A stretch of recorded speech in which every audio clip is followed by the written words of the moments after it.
Welcome to Bethlehem Bible Talk. Awali hari ini dengan firman Tuhan dan teruslah berjalan bersama Yesus. Shalom jemaat yang dikasihi Tuhan.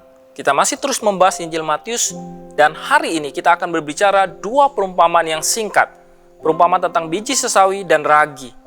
Perumpamaan ini menyimpulkan bagaimana kerajaan Allah akan makin memberikan pengaruhnya. Hal kerajaan sorga itu seumpama biji sesawi yang diambil dan ditaburkan orang di ladangnya. Biji sesawi disebut sebagai biji yang paling kecil.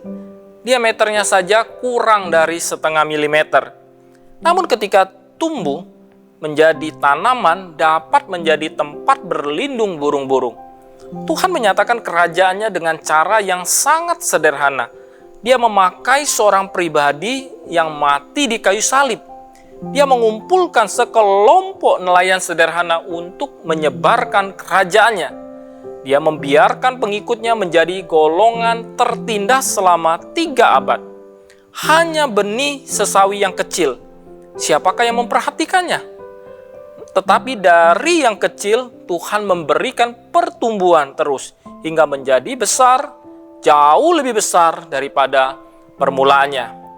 Kemudian juga dikatakan, hal kerajaan sorga itu seumpama ragi yang diambil seorang perempuan dan diadukkannya ke dalam tepung terigu 3 sukat sampai khamir seluruhnya. Ragi ditabur dalam adonan untuk membuat adonan itu mengembang dan siap untuk dibakar menjadi roti. Ragi begitu sedikit, tetapi setelah ditaburkan, ragi itu sudah mempengaruhi seluruh adonan dan membuat roti berasa lebih enak. Pada umumnya sesuatu yang kecil seringkali diremehkan karena dianggap tak berarti. Melalui perumpamaan ini, Yesus ingin menyatakan bahwa sesuatu yang kecil dapat berpengaruh besar, asalkan mau berfungsi sebagaimana mestinya. Mungkin kita merasa kecil ketika membandingkan diri dengan orang lain. Sebab kita merasa tidak memiliki kekayaan, kepandaian, keterampilan, atau kemampuan diri. Kita merasa lemah dan tidak berdaya. Akan tetapi sebenarnya tidak ada seorang pun yang tak berguna. Artinya, Allah memberikan potensi dalam diri setiap manusia sehingga setiap orang dapat bermanfaat bagi dirinya sendiri maupun orang lain. Karena itu kita patut melihat ke dalam diri bahwa ada sesuatu yang dapat berpengaruh bagi kehidupan bersama. Misalnya, hanya bisa bermain gitar. Kalian bermain gitar dapat dipakai memuji Tuhan baik dalam ibadah umum maupun sekolah minggu. Hanya bisa mendengarkan. Banyak orang sangat membutuhkan pendengar yang baik sehingga ia dapat menceritakan kegelisahan hatinya tanpa merasa dirinya dihakimi. Sesuatu yang hanya itu bisa berpengaruh besar bagi orang lain. Dengan demikian tidak ada sesuatu yang bisa disebut sebagai hanya.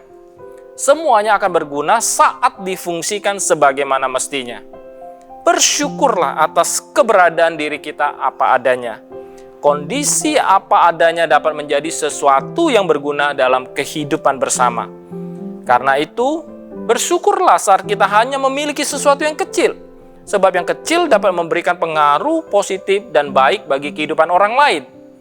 Biarlah kita terus melayani Tuhan dengan giat, meskipun dalam bidang-bidang yang seringkali dianggap remeh dan hina. Biarlah kita dapat dipakai oleh Tuhan setiap hari, sepanjang hidup kita. Mari kita berdoa.